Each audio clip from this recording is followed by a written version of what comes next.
Swollen Roland and his cohorts need to be stopped. You know, just the other day, Swollen Roland went on to his show and he started calling out members of the grassroots. You know, he got at Tariq Nasheed, he got at Vicky Dillard, he got at Philip Scott, the Black Authority. He started calling them all out. And he's upset because he has no more power. He has no more control. All of the old, our grandparents and parents, church generation, they're starting to die off or really sit down and really get out the way. The new generation coming in, he has no say-so over them. They're not listening to him, right? They don't respect him. They don't see him. They're not checking for him at all. And he knows this. So what he does is he tries to create controversy so people can say, well, who is Roland? Who is Swollen Roland? Right? Because a lot of these young people, 30 and under, don't even know who Roland Martin is. So now he's irrelevant to the Democratic Party. The Democratic Party can't use him. Those voters, 18 to 30, right? He can't bring them in. So if he mentioned a Tariq Nasheed, if he mentioned a Phil Scott, right? If he mentioned a Vicky Dillard, now that's going to get him on the radar of the 18 and 30-year-old potential voters, right? He knows this. He's been vying to get a position in the Democratic Party for so long, you know, maybe be a director of whatever, right? Media or something, right? You know, just use what they can use, whatever they can use him for. He's been vying to get this attention and he hasn't been getting it. So now that he threw out that disrespect to Philip Scott, Vicky Dillard, right? We already know that Tariq Nasheed responded, but now Vicky Dillard responded and Philip Scott. And Vicky Dillard, she came back with this message for him by saying this. Devastation enough. Talk black to me, somebody. Beloved, I just want to show you all how the powers that shouldn't be still putting him up to keep my name out of his mouth. I'm the first one that just flew out his mouth like that. And it's so funny. So a journalist messaged me, a pretty well-known black journalist messaged me, wanting to know, why does he just keep my name? Child, he always has my name in his mouth. It's like a ghost. And it's because we're the true influence and power that affected the past presidential election, Senate, and House of Representatives. And we're the ones that initially mobbed. And now they're trying to copycat. They're trying to invade these spaces and infect them with folks like him, entities like him. Talk black to me, somebody. Now, Roland, some of you all know that I can always drag him, but there's no reason to. Some of you may not know the story. I was just trying to tell you all where he came from, where he emerged from the underworlds, a rejected part of the underworlds. I don't even have a problem with the underworlds, but there are places in the underworlds where they got you locked up because you affect the underworlds in a negative sense. And that's Roland's pedigree, his heritage. And so Rolanda, Martina, Rolanda, Martina. But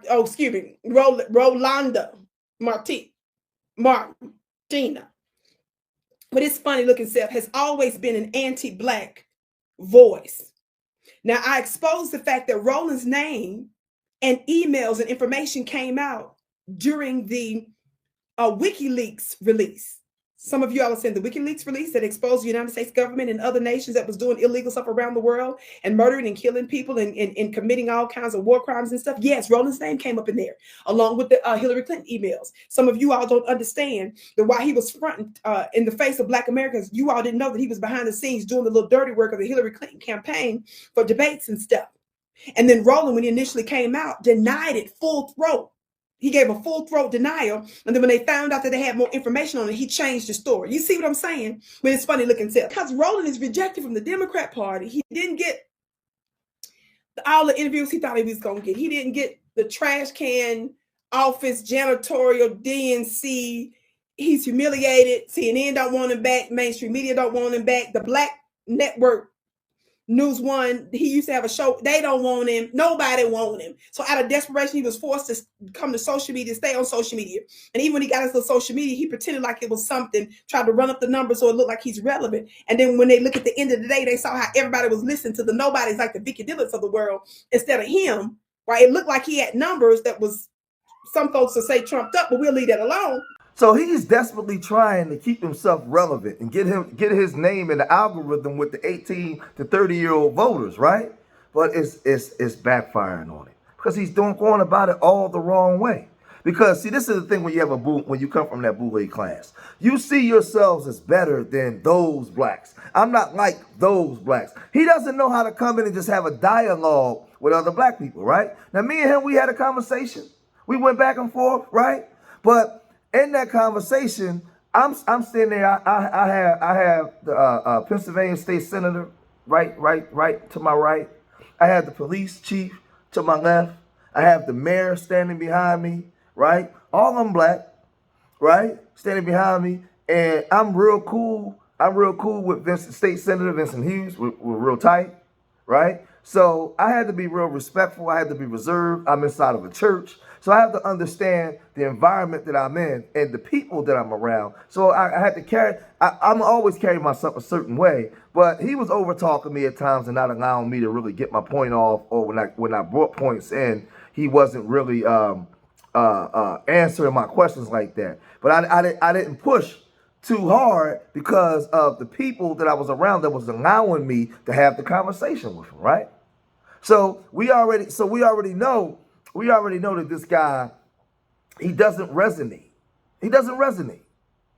And the reason why he doesn't resonate because he has his ego, and you're not as intelligent as him.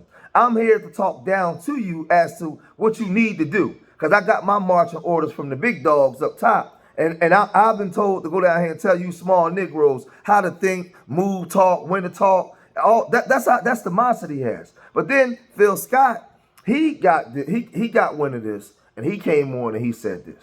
So the other day, I'm just minding my black business, and people say, "Hey, Phil, Boule Martin, he talking about you and Sister Vicky and others too." I'm like, I say, okay, what did he say this time? That's kind of my response to it. It's like, what did he say this time, right? Is he saying something new and profound?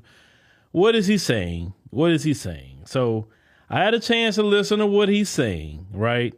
And let Boule Martin is really upset because of a few things. One, he has no influence on the culture. No influence. He may have some influence in the church circle, in the church circuit. He may have some influence with the Democrats, or what maybe he do. Well, yeah, actually, he do a little bit with the Democrats. That's why Kamala gave him $350,000, because they felt he had some sort of influence. He's been invited. He was up there at the White House constantly. He was on riding the plane with Kamala Harris.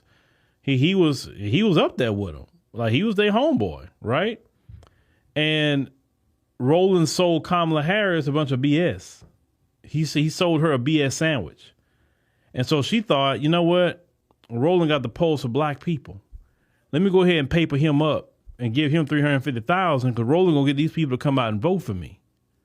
And then the same thing. Oh, okay, Al Sharpton, he got the pulse of black people. Let me go ahead and give him $500,000, right? Because Al Sharpton will get black people to come out and vote for me. Now, if somebody give you $350,000, they think you can bring some help them. Who's to say Kamala didn't call Boule Martin and ask him on election night, or maybe the day after, Boule Martin, like, bro, no, really? Like, did you see these black numbers? Nobody came out and voted. Like a lot of people staying home. I gave you $350,000 and an interview because I felt that I was trying to reach the black community. Now, you told me at the White House, you better believe if he's talking about us on his show, he talked about us to them. You know good and well he told Kamala and them, don't fool with Philip Scott. Don't talk to him. Don't interview with him. Don't talk to Vicky Dillard. Don't talk to Tariq. Don't talk to Jason Black. Don't talk to Boyce Watkins.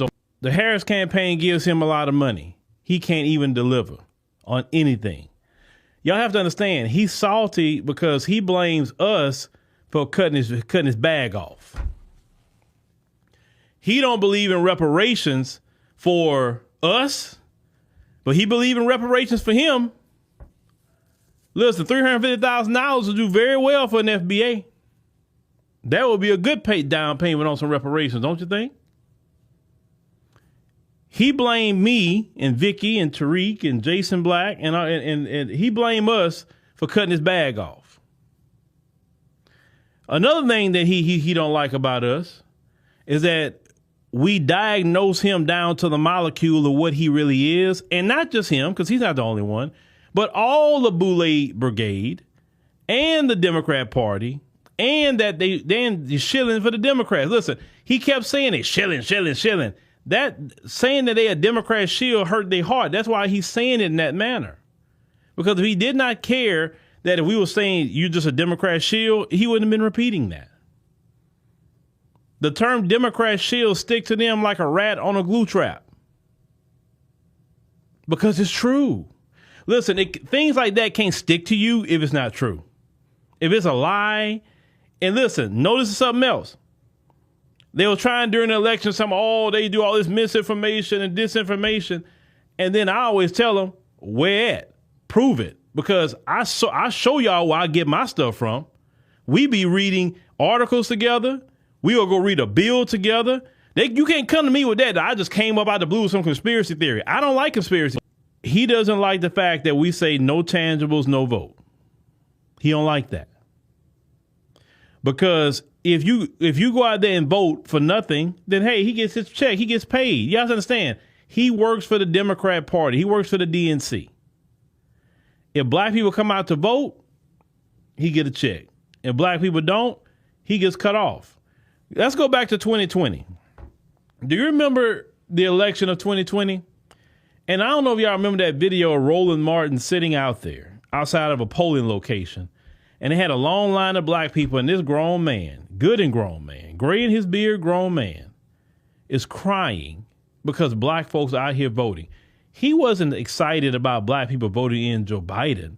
He was excited that if Joe Biden get in, he's going to get a bag. That's what he was crying about. That was tears of joy for his bank account. You understand?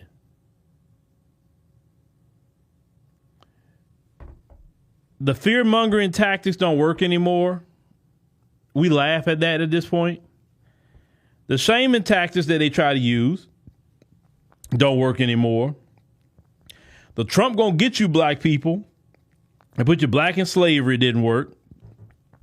Oh, the Georgia voting law is like Jim Crow all over again. Then we went through the Georgia law, saw that it was not Jim Crow all over again, and did not prevent no black people from voting in Georgia's election, right? Oh, ICE gonna get y'all next.